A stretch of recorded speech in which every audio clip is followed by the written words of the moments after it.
The ability of governments to regulate in the interests of sustainable development, gender equality and human rights obligations by which they are legally bound is eroded by preferential trade agreements that cover vast amounts of global trade. These agreements, including the Trans-Pacific Partnership, which would cover 1/3 of global trade, have moved far beyond lowering traditional trade barriers and into regulation of key areas of public policy, regulation that's frequently backed by procedurally suspect investor-state dispute settlement that result in multi-million-dollar awards against governments attempting to regulate in the public interest. This is a system that is far more coercive than any review mechanism we can hope for in defence of sustainable development. Among recent cases brought under this system are challenges to Egypt's attempt to increase its minimum wage and El Salvador's right to keep drinking water sources unpolluted by extractive industry.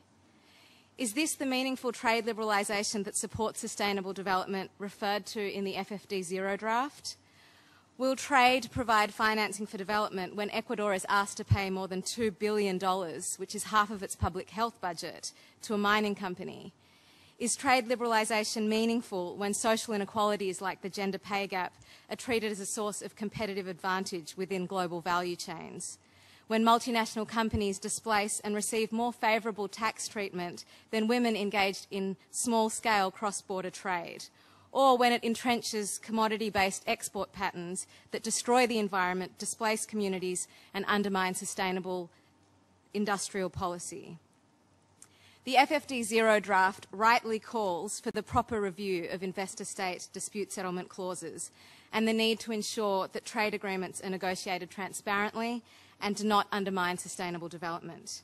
This commitment is necessary not only as a matter of public policy, nor only as a matter of development justice to redress the imbalance between corporate and public power. It's necessary to fulfil governments' obligations under international law, in which their duties to fulfil human rights without discrimination prevail. Thank you very much.